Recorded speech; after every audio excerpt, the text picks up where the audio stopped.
Hello everyone and welcome back to another episode of Hermitcraft. It is your local friendly neighborhood turtle man here. That's a reference to good old Slipgator, by the way. Also, what is this? Oh, this is where the other riddle is. Inside the spherical bone that lives redstone, you will need to go inside the cutlery that sits above the plate with pride. That's got to be Mumbo's base, right? Spherical bone, redstone, and then some cutlery. We'll go check that out in a second.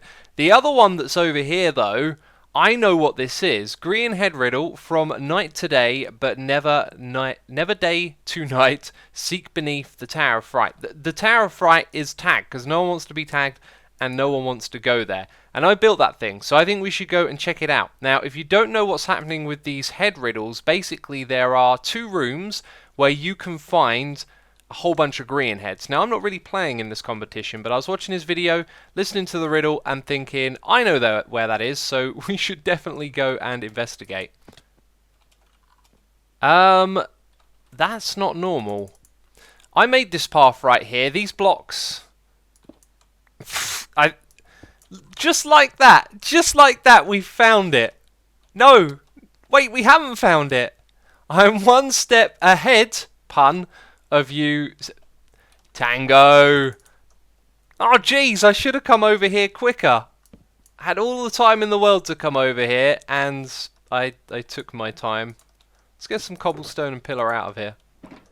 And so I don't know what all these little buildings down here, but none of them are plate-like, but there is one object which is definitely something you would focus on, and that is this little fella up the top here.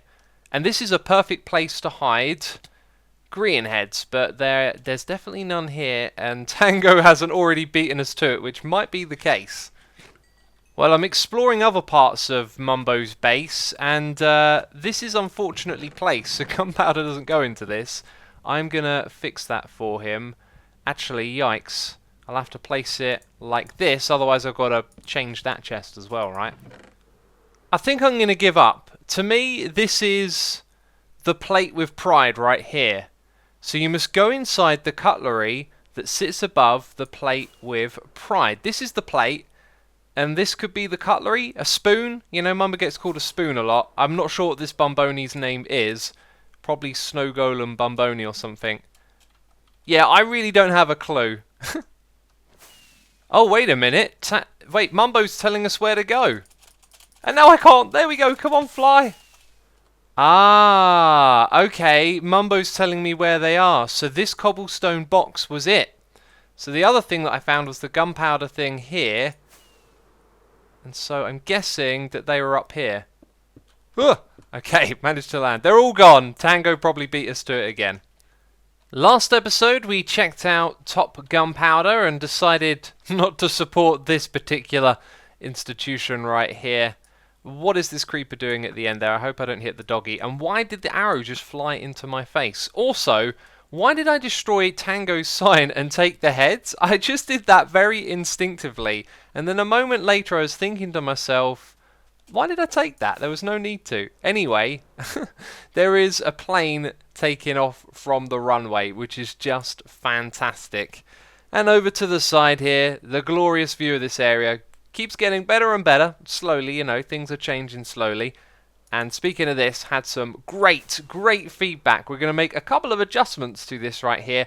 And in this episode, of course, we're going to continue working on this area. First of all, we have this banner which we can copy and paste everywhere in this place because this is the flag of our pirate area. And I've worked on our first tower's interiors. You may also notice that the top of the fortification here is one block taller. I had quite a few suggestions to do that, and I agree, it just needed to be a little bit taller overall. So let's open up the door and see what's on the inside. We've gone for a tiny amount of decoration between the floors, and little things like this I think go a long way to kind of making this look very functional. So down here we've got a few details at the bottom level where you check the ships coming through. As we head up, we have the drawbridge, and we're going to have pirates living in this area. The lore is going to come together so well. So we have a bench to sit on if you want to check out what's going on, and then we've got a lever and a button for some controls. But standing out the front here, we have a couple of guards. Now, I don't have any Wither Skulls. I borrowed this one from Cubfan. I'm going to take a trip to the Wither Skull farm later in this episode. Try and get as many of these as possible, because this is going to be the uniform of our guards, the black and the orange of the flag, and I think that is ever so cool, just tying all these things together. Now, if we were to go even higher up here, you'll see there isn't actually anything to see, because this is the top of the whole project, and the floor is made out of slabs. This bit right here is a slab level, and so is that. So nothing can actually spawn up here, and we're not going to put any lights up the top. But what I haven't done is the other tower, and we will do that in just a moment, but I have something else to show you, and you can see it right in front of us. This rail line right here was not made by me. Full Symmetry has taken the theme that we designed and extended it through all of this area. It is absolutely cracking. I am so pleased to see this stuff come together, because it's truly inspirational. Now, I want to help False out a little bit. There's some bits missing here in the middle that are pain in the butt to craft, and I think I'm going to just throw them in here as a sign of appreciation for her finishing off this track, because I was going to do that and now I don't have to. And it's really cool that she's taken the theme. Over here, though, what she's done is she's actually raised it up a few blocks at the time. And it got me thinking about how, when we did it over in that area, we just went straight up diagonal, which was pretty much all we could do. But for future tracks, we must remember we can go up like this, and this is a very cool section. So anyway, the fence posts and the fence gates are missing from further down the track, and I thought I'd just craft up a bunch of those and fill it all in for her. So from the start of this tunnel all the way to the end of the line, I filled in the fence posts and the fence gates. By the way, this bit here looks especially nice where it's raised up and dropping down into this gap here. There's one last thing about this I'd like to comment on, which is that Ren pointed out that this is the orange line, and there is nothing orange here to really signify that. And my first thought was to change this block right here with an orange block, maybe orange terracotta, but it powers the rails and it has a lever underside, which means to replace it, you got to undo some stuff down there. So then I was thinking, well, what about something like this? Maybe not all three of these, but perhaps we could have that material there to signify that it's the orange line, but to be fair, I don't think that actually looks too good. So back over here at the tower, there was a whole other side that we needed to finish, and I think what I'm going to do is turn some paths in here. That actually looks okay. Not the best transition, maybe we'll remove that block. And then there will be a path leading somewhere. Where it leads to, I don't know at this moment, but it will probably link up with other builds, which will be really cool. But that's the entrance right there to this tower, and I've decorated the interiors. Let's go inside and check it out. So this bottom one is probably the most minimal of all the rooms. There's a couple of crates, and you can look out to the other side. Then when we go up to the second floor, I thought what we'd do is we'll put like a little jail in this area right here, because perhaps we have some intruders or people we don't want to pass, or we need them somewhere to wait.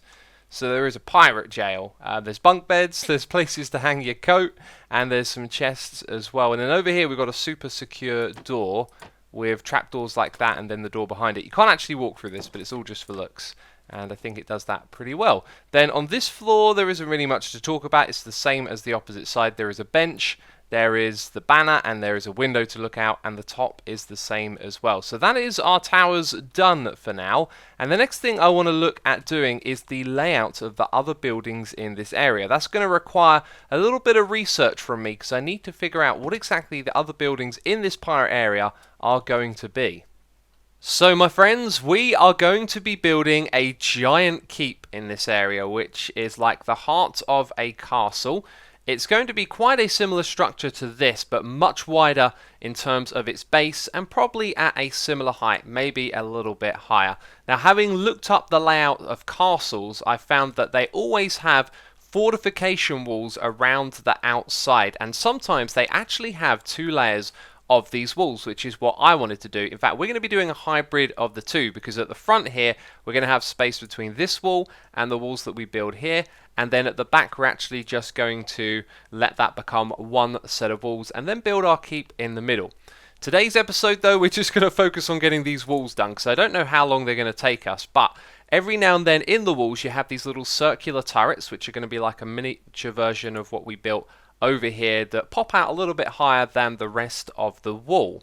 So we will build that up, and I simply started out by trying to figure out where I wanted these to be. So we've got one here, one over there, and then I decided to build a wall on a diagonal to make it more interesting, and then we have this little middle section before it goes back over to here. So following that same pattern in this direction, when we got to this row of 5 blocks, I thought this would actually be cool if it were like the entrance, right? A way to come through into this area from the outside.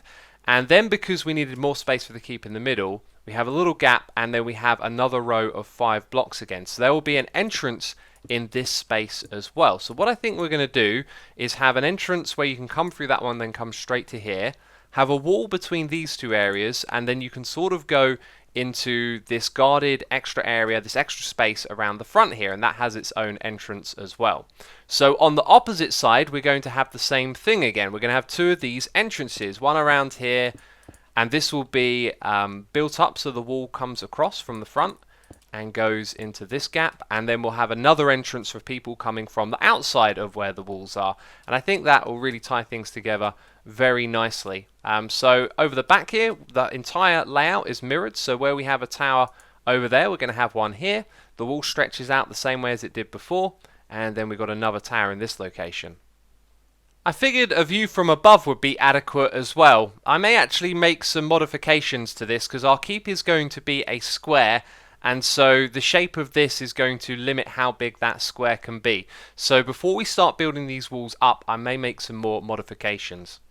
The layout is basically the same. I've shifted this wall over by 2 blocks in that direction, same on the opposite side as well, and I've built up our first little joining section of the wall with like the lookout tower, and it's looking alright. When you see this from different angles though, it really starts to come together. However, my main concern is that there is a lot of stone brick and it all starts to blur together. So I'm wondering if there's another material we can throw onto this wall to give it some definition. But from down here, I think it looks fantastic. It's the perfect height to stand out from this wall, and then behind it there's lots of space for the keep to show off its presence. So this is all going in the right direction. So much to do, so much to talk about, and as I find little details to add, I'm going to let you know about them. Like a redstone lamp on the inside of this just sort of popped into my mind, and I think it's like that. Yet we can have the lever on top of that, and then this, and then that, and now it's the same as the one over there, which also has a redstone lamp put inside of it. And when we drop down below, well, we can't really see the lighting because it's the middle of the day. But when it turns to night, this up here will actually be illuminated, which I think will look right because it will give you the impression of a guard sitting up the top there looking out on the surrounding area. We can start to see that illumination come into effect. You'll also notice that there is granite here, and I'm just trying out a different material in the hopes of being able to break up the wall from the outside, because from the front you're going to see a lot of grey, as it's the same materials here as it is on this part of the wall. But I'm not sure if I like the granite, so we will try some different materials as well.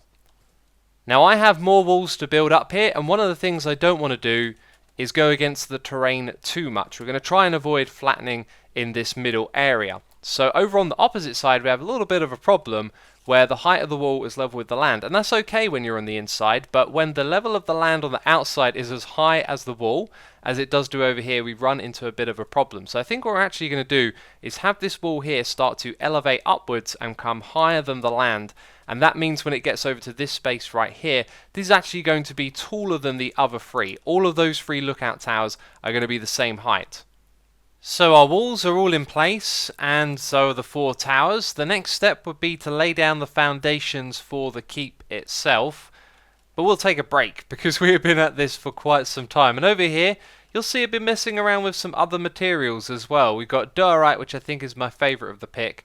Cobblestone over here. And I popped into our Discord, discord.gg/xisuma, headed over to the Plot World channel where all of the builders hang out, and asked for some suggestions, and there was like a picture of a cauldron there. So round on this side I actually tried using cauldrons. Really nice texture, but unfortunately the 3D shape of it means that you can kind of peek through, which I don't actually think looks so good. So this corner tower has droppers and furnace, brings a little bit of a darker tone to the wall. Then we have a cha-cha wood, which is quite common to mix with stone bricks. These are all suggestions from peeps in the Discord, by the way, so thank you to all of y'all helping out. I think my favourite is really the diorite. It's a nice texture now, and it brings some sort of lightness to the wall, which I think could help transition to the keep. But for now, we are taking a break from all of that. I got some ideas, but I want to let them settle in my mind, and here is a feature I don't use half as much as I should on Hermitcraft. Of course, the mail room. The thing with it is you have to come over here to check to see if you actually got mail, but Cub shot me a message reminding me that I had some mail, so that is a good reason to come over here, because I know the lamp is going to be turned on. We have 2 books and a pumpkin head. Joe Hills' Halloween store open now. Well, I well and truly missed out on that one, didn't I? Then we have a HSCE broker's fee, interesting, and a CCCC membership. That is the Concorp Country Club. And is there any text in here? A lifetime membership. Awesome. Okay, this broker's fee, I mean, nothing was agreed on the day. Dear Mr. xisumavoid, congratulations on your recent sale of HSE stocks at the Hermit Stock Exchange. You have made a net sale to the value of 160 diamonds. Attached are your sales fees. 10% broker's fee of 16 diamond, an admin fee of 4 diamonds. I have to pay out 20 diamonds? That, my friends, is super pricey. Now, you might be thinking, Asumi, you made 160 diamonds. We got paid out 160 on top of an investment. I'm not sure exactly what that investment was, but that was not our total profit. I will have to talk to Ren about this. This is a pretty hefty admin fee right here.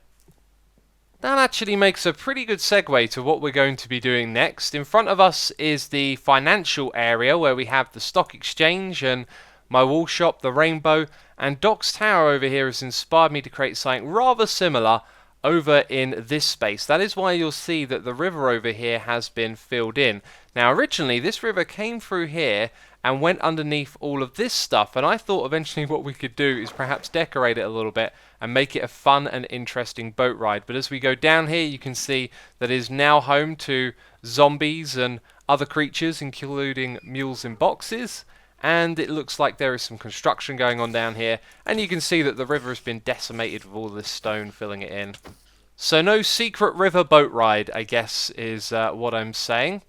And because of that, we have now filled in the river here, as I'm going to be building a tower similar to Doc's. So I think what I should start work on is the foundation of that tower, and then I'll tell you what it's for and why I've put it where I have. So, good news, this is a little too close to the mountain. We need to bring it out by 2 or 3 blocks in this direction.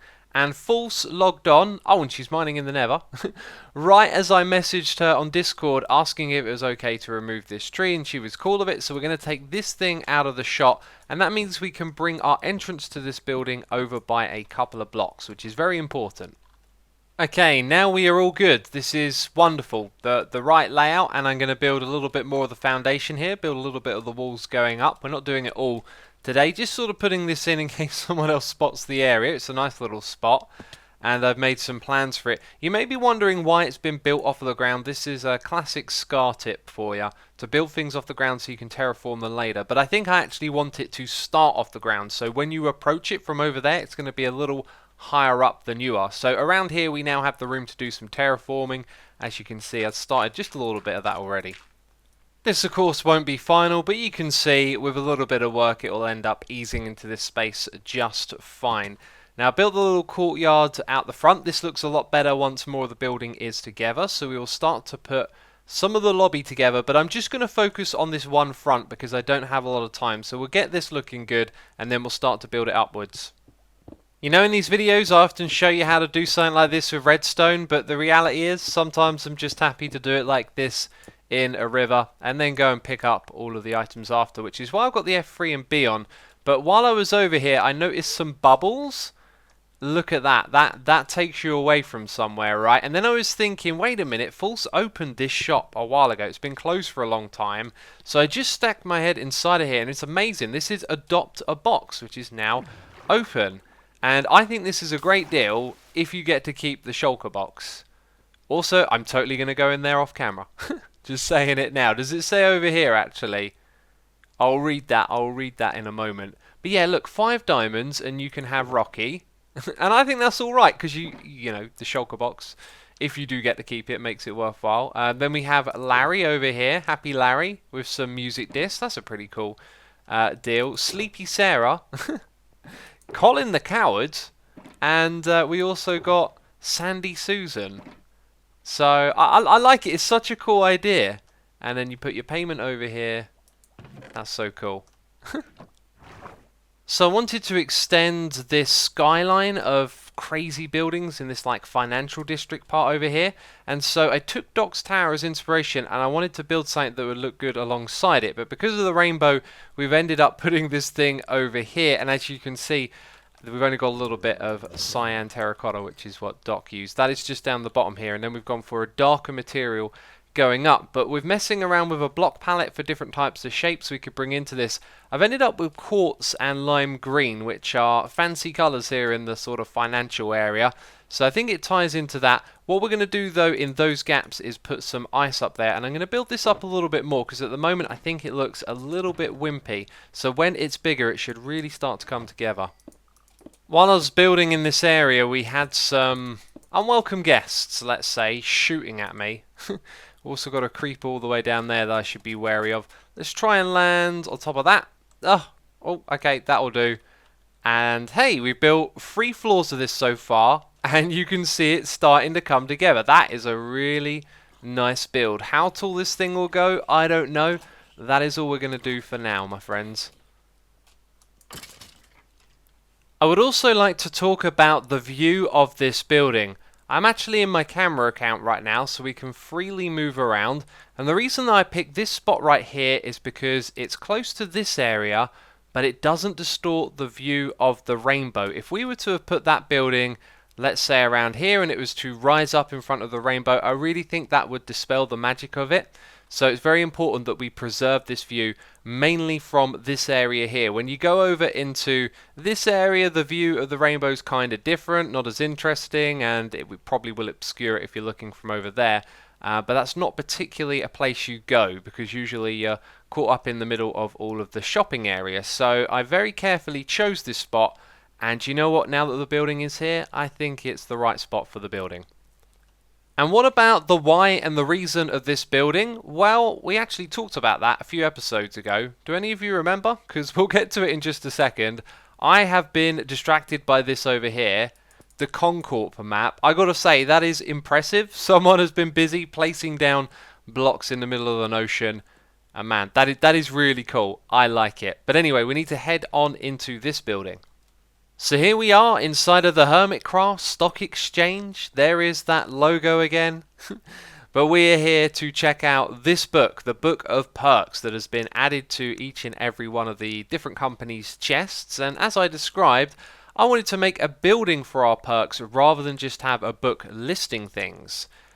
Nothing at but a bad time. Who wrote this? I am being trolled. No thanks. I bet someone's gone and done this to all of the books. Durite will somehow slay you. Is this Iscal's? It is. It's Iscal's. No surprise there. Every block is off by 1 block. This is terrible. Who has been doing this? Anyway, I thought... Oh, wait. Jevin actually has legitimate sign-ups, right? Anyone who purchases shares of iJevin Inc. will receive 1 diamond block. Iron Farm access. Anyone shares holder may use the Iron Farm at 1 time. Well, I have brought Jevin shares, so Jevin owes me a diamond block. That is really cool. Let's see if there's actually any other legitimate perks here. It's only the Concorp that are also paying out diamonds. Bi-weekly dividends, 1 diamond per stack of stock. Some conditions apply. Those combuts, I got a feeling they're going to find a way to swindle me out of my 1 diamond. I don't like it. They're up to something, I tell you. But anyway, I don't want to have a book with written words in describing what's going on. I want to send them over to our new building and show them the kind of perks they can get over there, you know? Lure them into a nice build and make it look like a really good deal. And of course it will be a really good deal with the perks we're going to provide. But that is something for another day, as that's all I have time for with that project. So we need to get back to the keep real soon. There's just a couple other little things I want to check out on my list. One of them is this right here. This is a pop-up rocket shop by Mumbo. Says here, Mumbo's pop-up rocket shop. Here until Tango finds out. You also got to worry about the Concorp as well. 3 stacks, 1 diamond, aka really cheap, don't tell Tango. Well, I pledge my loyalty to Tango, but 3 stacks for 1 diamond, yes please. No, I'm messing with you. Obviously, you're probably supposed to take the stacks out of the shulker box. That is a clever way, though, to store a large amount of items in a single place. But anyway, we are heading over to the mail building once again. And I picked up and renamed some paper, but a book probably would have been more appropriate. And it sounds a little bit silly the way I've worded this as well. So I will drop Jevin a message letting him know, and he might get a little confused reading this. Actually, let's order it like that. Put these things over here. So assuming your shareholder would like to collect his diamond block, please drop it in my mailbox. Thanks. I believe that gets the message across, even if it sounds a little bit odd. And the other errands that I wanted to talk about was the Nether Hub. I just wanted to give you a little bit of an update as to what was going on here. You can see the ceiling, and around this area there used to be far more netherrack. In fact, you can see where people are digging it away. Grian was doing a lot of this. I was joining him digging some of this area. False has been busy over here as well. And slowly things are coming along. But in the last episode where we did this tunnel, we also set up a leaderboard as well. And I was talking to my buddy Nembom, who always helps me out with the technical stuff in this game. Turns out that the way that ghasts would spawn, they would spawn in the middle of an area like this. And the buttons don't actually stop things spawning if they're starting here and their hitbox goes into the space around it, right? Then the buttons get ignored. So ghasts can actually very easily spawn in the middle of this tunnel, which really sucks, and I don't know what I'm going to do about it. I think I might actually lower these 2 slabs, but then I'd want to change it on the ceiling as well, and who knows what we'll do. Anyway, I want to show you the scoreboard of what all the hermits have done so far. And there it is. That is the leaderboards of all the people who are digging in the hub. And I have no idea why Isgal's name is red. That is news to me. False is grey because she's AFK, but I don't know why Isgal is red. Well, I wasn't able to solve that mystery, so who knows. But anyway, getting back to the business of the keep, you'll see that we have a little building over here. I built this after I went and visited Falsey's shop again. I wanted to read those signs. Adopt your very own box here and claim back your mistreated friends for a price. Don't leave them out in the cold. They have feelings too. You're also welcome to adopt a brand new box that is looking for a new home. After reading that, I thought it would be a great idea if she were to actually find wild shulker boxes that have been left behind by players and then bring them back to the shop so they would have to pick them up for a fee. Turns out that is actually False's plan. So I have built my shulker boxes out here a nice and safe home, and I hope this is up to scratch and that these don't get picked up. They're safe and secure in there. There's also a stone brick with them, and that is actually the center of this area because our keep project, we want to make the keep a square, and this area is not a square. So as I've been measuring in, the points converge between that one and that one. No, sorry, that's not the center. The center is between them, so I believe it would be that block there. So then we're going to measure out a square from that point, and that will be the walls of the keep. Yeah, I talked about landscaping and not doing too much of it. You can see I've done a bit of flattening here, and we're going to use it sparingly. We're going to try and keep most of the terrain intact, even bits like this. But here is the layout for the keep. I'm considering maybe making this come out by 1 block further. And what we've actually done is taken a similar principle to what we've got going on over here. We've got the thicker bits on the outside, and then the walls in the middle are pushed back by 1 block. The problem here is I think I've done it the wrong way around. I want to incorporate this texture and maybe alongside that one, but I think that's going to have to happen here in the middle because those materials just look better and more structural on the outside. So this is about as much space as it would take up. And here is a view of it from up above. I'm thinking we'll have to push it out by 1 block because we're going to be decorating the interior of the keep as well. There's going to be rooms in there, and every little bit of space counts, and I think we can get away with making all of this just 1 block bigger in each direction. And you see all of this grass that we have going on between the walls? Well, I have plans for all of that space as well. This is quickly turning into a very epic project, and it is just one part of what we're doing in the area. Of course, we've got the shanty town. We want to build the tower on the hill. I've got a few other ideas on my list as well. This is really turning into a big project. And that brings us to the end of today's extra long episode. If you enjoyed it, then leave a like, and if you want to see more longer episodes, then let me know by hitting the like button if there is a large number. I will certainly consider doing some more in the future. I always like it when I get to do a long one, and it's not too often, so I hope you enjoyed it as well. Anyway, thank you ever so much for watching, and I'll see you soon with another one. Bye bye.